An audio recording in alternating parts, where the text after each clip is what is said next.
This lovely vase was bought by the guest at an estate sale for $22. The vase is made by the company Cristallier d'Art, a French company that produced glass pieces from the 1800s to 1900s. The vase is valued at... I'd add a few digits to the number that you paid for it, and maybe a little bit more. Instead of $22 or $2,200, I think I'd be asking about $2,500 for this. Oh, wonderful. Thank you. You're very welcome. Thank you so much for bringing it in. You know what? In 2018, the price fell to between $750 and $1,000. What do you think will be the value today? Let us know in the comments. This guest brings a couple South Dakota brand books to the show. These books contain all the registered and recorded cattle brands at the state level. Well, when you go through them, they literally are all of the brands. They register them so that they can graze. Collecting these books is sort of a hobby for the guest, and he's been doing this for many years. The law for branding cattle in the Dakotas started around the 1860s, and around 1898 an association was set up for registrations and overseeing the process.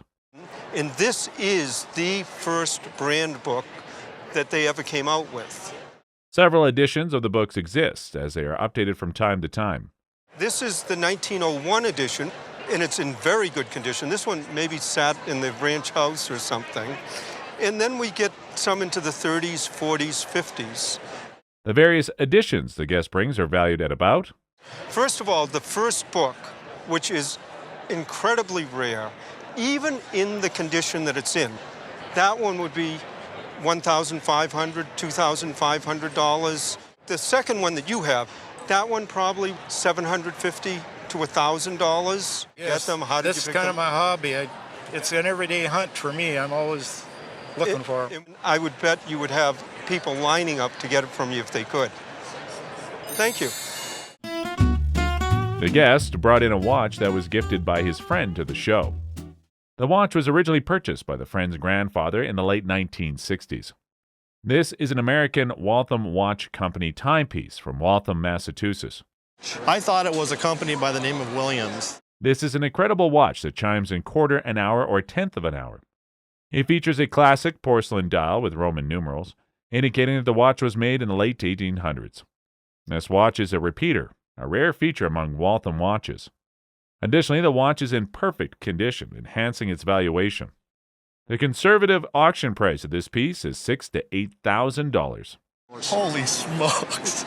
I'm going to have to give that watch back.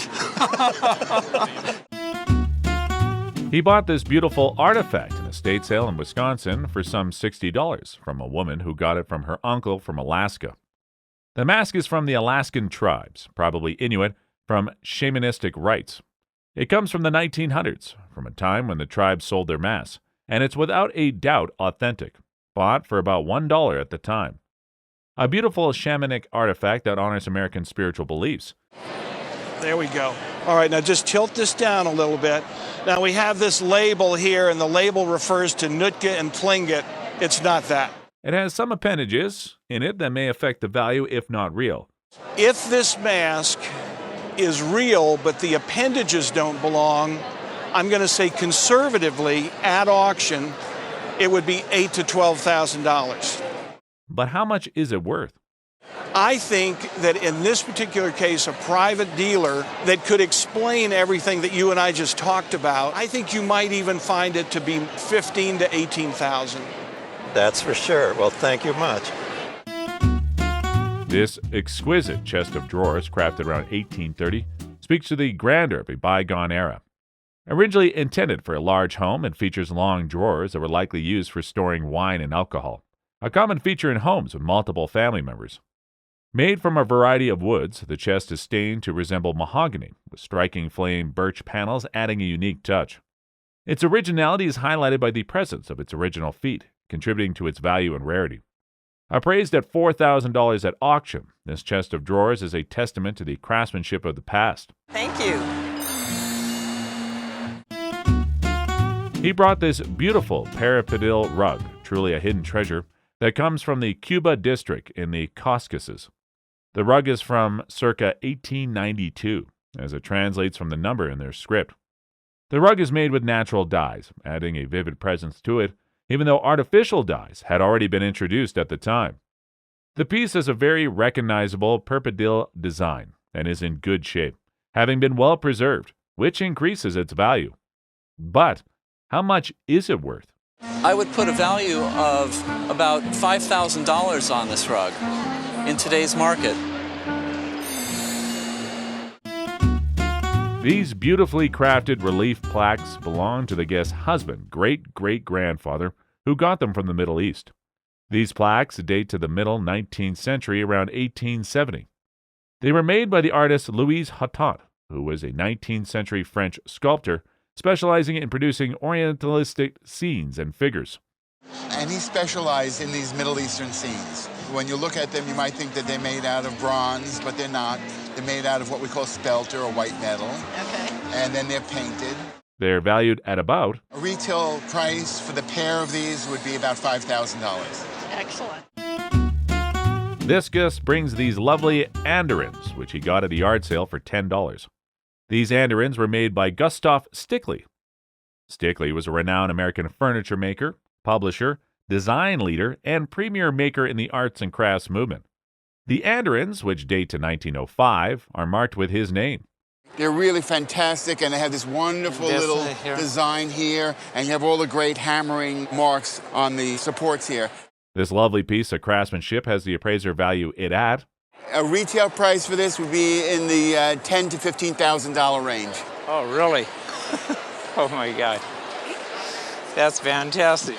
In 2022, the price rose to between $15,000 to $25,000. What do you think the price will be today? Let us know in the comments. He saw this piece in the car of a friend, which gave it to him as a gift right away. It is a rockwood plaque dating from about 1914, made by Edward Diaz for the Rockwood Company, who made a lot of important pottery and pieces during his lifetime. But how much is it worth? This is worth easily $6,000 to $8,000, and perhaps $7,000 to $10,000. The box comes from her husband family, and it may seem like just another box, but it was actually crafted in prison.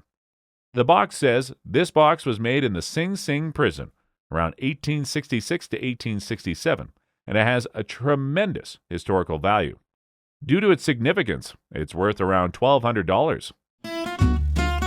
These Chinese jade pompadour and censer belong to the guest's parents, who got them at an antique store in the 70s.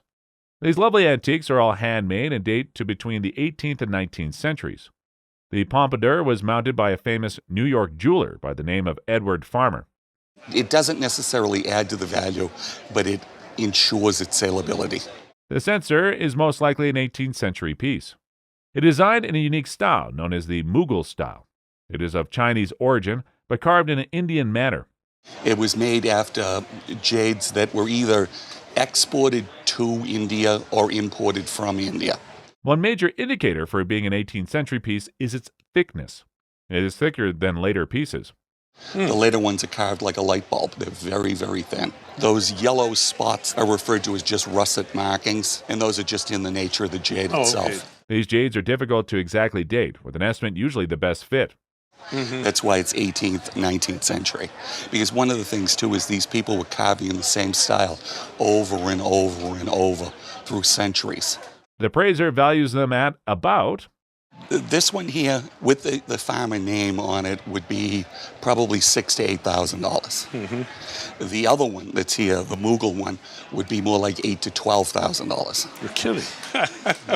Unbelievable. She received the piece from her father, who in turn had it from his father, who received it from a lady, a client of his. He had a shoe shop in 1918 and received it somewhere in the 30s. The piece is a jardinier on a pedestal, a beautiful exemplar to host big plants. It starts to be made in the Victorian era and goes all the way up to World War II. This one in particular is French and dates probably around 1890, being well preserved. Such a beautiful piece of pottery. It has a tremendous historical value as well. But how much is it worth? I think if it was in the right place, in the right antique shop, it could certainly carry a retail price of $3,500. Oh, wow. The guest acquired this statue in an online auction from the estate of Bobby Bonds, adding to its remarkable provenance.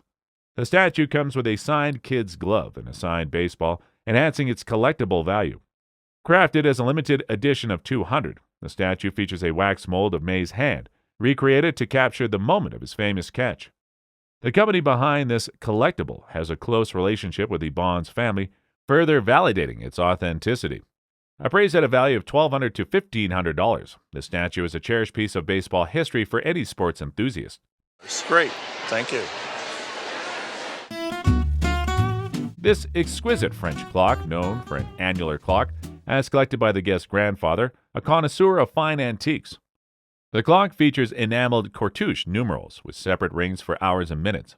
As it's wound, these rings total, with the indicator being the snake's tongue. Remarkably, this clock contains 13 jewels, a sign of its high quality. Signed by Celsey, Paris, the clock sits on a marble base with original ormolu mounts. The impeccable condition and miniature size made it a rare find, typically twice its size. Appraised at a retail value of $2,000, this clock is a testament to exquisite French craftsmanship. Wow, that's great. I appreciate it. Our guest brought this photograph that is titled The Terra Nova Icebound. It's a carbon print of Herbert G. Ponting. Ponting, a journalist turned photographer, was the official photographer for Commander Robert Falcon Scott's last expedition to Antarctica in 1910.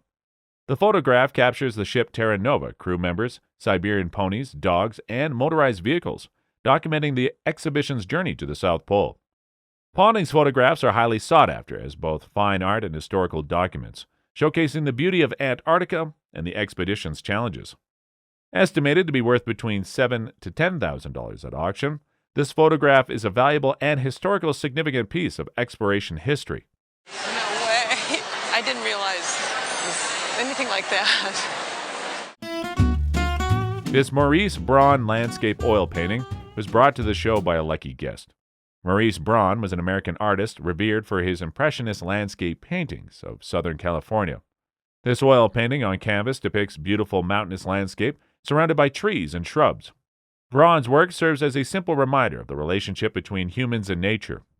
The key distinguishing factor of this piece is its original frame and all the attributes indicating it was made in 1920. The auction market favors Southern California Impressionist paintings currently. Therefore, this piece should be worth between $10,000 and $15,000. That would be awesome. Yeah. It's a pretty good return, I think. It is, yeah. Isn't it? Pretty good return on your money. This incredible all-black pot was brought to the show by this guest. The pot was made by Maria Martinez, who was a Native American artist known for crafting pottery entirely in black. This pot is a distinctive piece with its intricate designs. It's a complex pot. It's much more complicated than most of the ones she did. Its build and design makes it a highly desirable piece, and sure to gain tractions at auctions. This pot has an estimated value of around $40,000 to $60,000. Right. This painting acquired by our guest at an antique show 15 years ago for $10. This charming painting depicts a young girl playing in the Miami surf. Initially purchased for its cuteness and resemblance to the Campbell Soup Kids, the painting later revealed its true value as a cover for the Saturday Evening Post. Created by Sarah Stilwell Weber, a talented illustration artist, and the painting is signed with her initials. Weber's work, often featured in magazines, has gained increased interest in the art market, especially among collectors of women artists and original Saturday Evening Post artwork. The painting's value is estimated to be between $3,000 to $5,000, making it a valuable and delightful piece of illustration art. Very good. Oh, that's great. So I hope that's good news for you. Yes, that's very good news. I'm happy to know. This guest has brought a striking Verdura gold, platinum, and diamond ring to the show. This ring is among the fascinating creations of Folco Sanstefano Verdura, an influential Italian jeweler. What sets Verdura apart is how he signed all his jewelry with his first name. The distinct Verdura signature can be seen on this very piece. Verdura's jewelries are iconically bold and sophisticated, reflecting the style of the 1960s. His signed pieces have been a collector's delight worldwide, and this particular ring falls into such a coveted category. Estimated to be worth between $7,000 and $9,000, this piece exemplifies Verdura's mastery and timeless appeal. I'm glad I kept it safe. Yeah. Wow, thank you so much. The guests brought in a Paul Revere silver spoon to the show. This is a family heirloom that has been passed down through many generations. The spoon is engraved with the mark of Paul Revere Jr., who was an American silversmith, engraver, and early industrialist. This tablespoon's auction cost ranges from $7,000 to $10,000. Really? Yeah, absolutely.